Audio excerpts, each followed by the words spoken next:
You should have been given this magazine either by your community midwife or perhaps when you were on the ward. So if you can find that, it will help you as we go through the information in here. When you cuddle and comfort and pick up your baby when they cry, they feel more secure and happy. It even helps their brains to fully develop. You can never spoil your baby with cuddles, skin contact, singing, or offering them your breast when they want it. So long as you feed your baby whenever they ask for it and they are well attached, you can be confident that you will make plenty of milk for your baby. We remember the acronym CHIN, which you can see here, which stands for close, head-free, in line and nose to nipple. And this is important to remember when you're positioning your baby at the breast. We need to make sure that the baby is close to you, that the baby's head is free, which means that you are not holding the baby's head with your hand, but you're holding the baby lower down on their shoulders, around their back. You can still support the head that way, but not holding onto the head. They need to be in line, which means that they're straight. They're not turning when they're feeding, because it's quite hard to swallow when you're turned. So they need to be in line. And then you need to be aiming the baby's nose at your nipple. Do not aim your nipple at the baby's mouth. We need to aim the baby's nose at your nipple. You can see on this page as well the different positions you can try. And some of you will already know the position that suits you best. If you turn over the page, you will see how the baby attaches at the breast. And it's quite important to get this right for you to have a comfortable feed. So we need to make sure, as I said, that the baby's nose is pointing to your nipple. This allows the baby to be able to tip their head back, and then the nipple goes into the roof of their mouth up here and not into the center of their mouth. If it goes into the center of their mouth, they're less likely to get a good mouthful, and it's likely to be more uncomfortable for you, and they won't get as good a milk supply as if they were fully on the breast.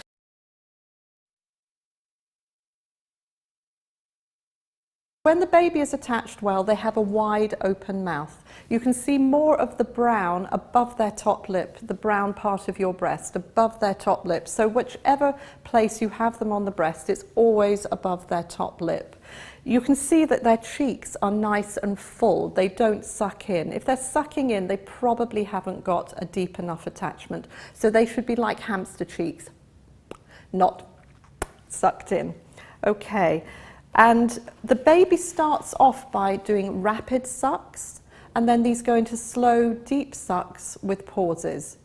And then at the end of the feed, they'll go into little shaky sucks. All of this is an important part of the feed, and you need to continue until the baby lets go themselves. Don't take the baby off unless it's uncomfortable and you need to reattach them. All the key points are here. It says line baby's nose opposite your nipple, tilt head back so his chin leads, wait for the wide escape and swiftly attach. His bottom lip makes breast contact first, and then bring him in close.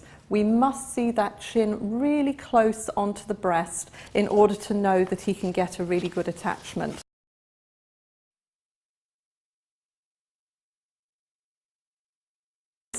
You will see a page about feeding cues, and this reminds you when to feed your baby. Whenever they ask for it, you need to be feeding them. Don't wait until they cry. That's a very late feeding cue. And don't watch the clock. Babies very rarely feed to a specific time, although they may get into a routine after a few weeks. But we need to be watching what the baby tells us. So as soon as they start to wake, their eyes are fluttering, they're sucking their lips, they're rooting around, they're looking for food, that is the time to pick them up before they are distressed, in which case you'll need to calm them before you can feed. So always follow the feeding cues. Sometimes babies may feed as little as 10 minutes after the last feed because actually they hadn't really quite finished, and sometimes they'll go for longer.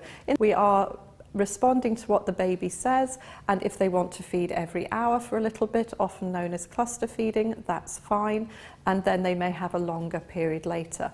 Do make sure you always do the night feeds. That will really make sure that you have a good milk production the next day. On this page too, it shows you about the sucking rhythm, which I spoke to you about already.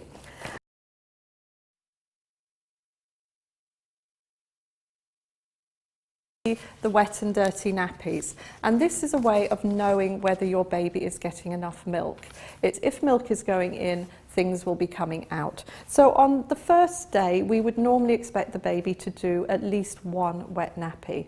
On the second day, or if you like in the 24 hours, because some of you will be working from a 0, and it depends where your baby's born on day 0, but in the first 24 hours, 1 wet nappy. In the second 24 hours, 2 wet nappies. In the third, 3 wet nappies. In the fourth, 4 wet nappies. In the fifth, 5 wet nappies, and in the sixth, 6 wet nappies. These need to be good, heavy wet nappies, and after that, 6 wet nappies every day.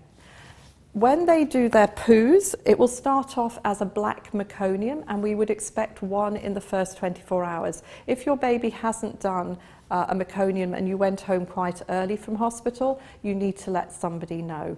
But we would expect 1 meconium in the first 24 hours, another 1 in the next 24 hours, and then we're starting to move into 2, and they will be what we call changing poos, where it's between the yellow and the black.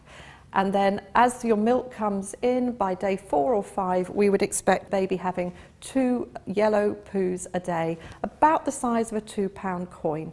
Now some babies will do you a dirty nappy every nappy, and some babies will do you a big explosion once a day. But what we need to see is at least enough poo that would make up about £2 coins, 2 £2 coins each day. So 6 wet nappies, 2 pooey yellow nappies every day until they're at least 4 weeks old. After 4 weeks, if they don't poo every day, we're not as worried. But in these early weeks, it's a good indication whether or not they are getting enough milk. So if you feel that they're not doing this, you need to feed them more. And if you are concerned, do contact your community midwife, and you have the numbers in your discharge letter.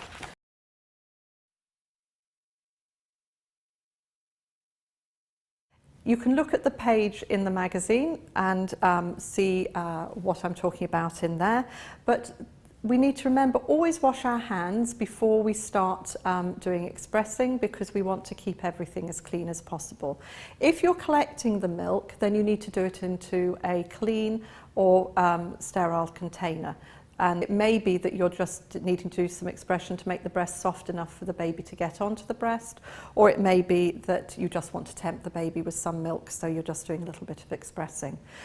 The first thing that we need to do is to use massage. Now, massage is a very gentle massage. This isn't trying to pull milk in any particular direction. We're trying to get oxytocin, which is the love hormone, to rise in our body so that it will contract the milk ducts and help the milk to come. And that's called the letdown, or the milk ejection reflex. So that's what we're attempting to get. It takes about 2 minutes for the oxytocin to rise in your body, but occasionally, if you're feeling a little bit stressed or uncomfortable, then it can take longer than that. So if the milk isn't flowing, try the massage again. When you've done that for a little while, for some people they might even see the milk starting to let down. If it's the early days, you may not. That's fine. From the base of your nipple, with your finger and thumb in a C shape, go back about 2.5 to 3 centimetres. This is where a lot of the milk ducts are, so it's a good place to try. If you have a bigger breast, you might need to cup your breast. Otherwise, we just need your finger and thumb opposite the nipple, and then you just squeeze and release, squeeze and release. It needs to be quite firm, but it shouldn't be painful. If after a minute or 2 you really aren't seeing any milk, perhaps try a little further back, or perhaps try a little further forward until you find that right place. Sometimes you'll find it really squirts, so watch out, and other times it will just drip, and both of those are fine. When you've done that for a little while and it's really not producing very much anymore, then we can change to another part of the breast. You can do just these 2 places, or you can go all the way round, whatever's most comfortable for you. When this breast has stopped producing milk, or like I say, if you were just doing it to feed the baby, you don't need to do it for very long, But if you were wanting to collect the milk, then you would do exactly the same on the other breast too. If you were needing milk to feed the baby, you could then start back at the first one. But don't go on so long it becomes uncomfortable. It's better to do it often for a short period of time than to keep on going and not do it very often. It's the frequency that often is the key to getting your milk supply going, if that's what you're trying to do.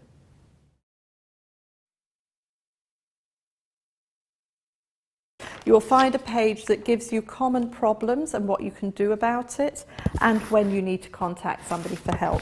It also shows you a helpful picture of a baby that's not well attached. His chin isn't on the breast, he's turned away from mum, and you can see that it's quite a shallow attachment. He needs to come in much closer, he needs to turn to face mum, and then she would be a lot more comfortable.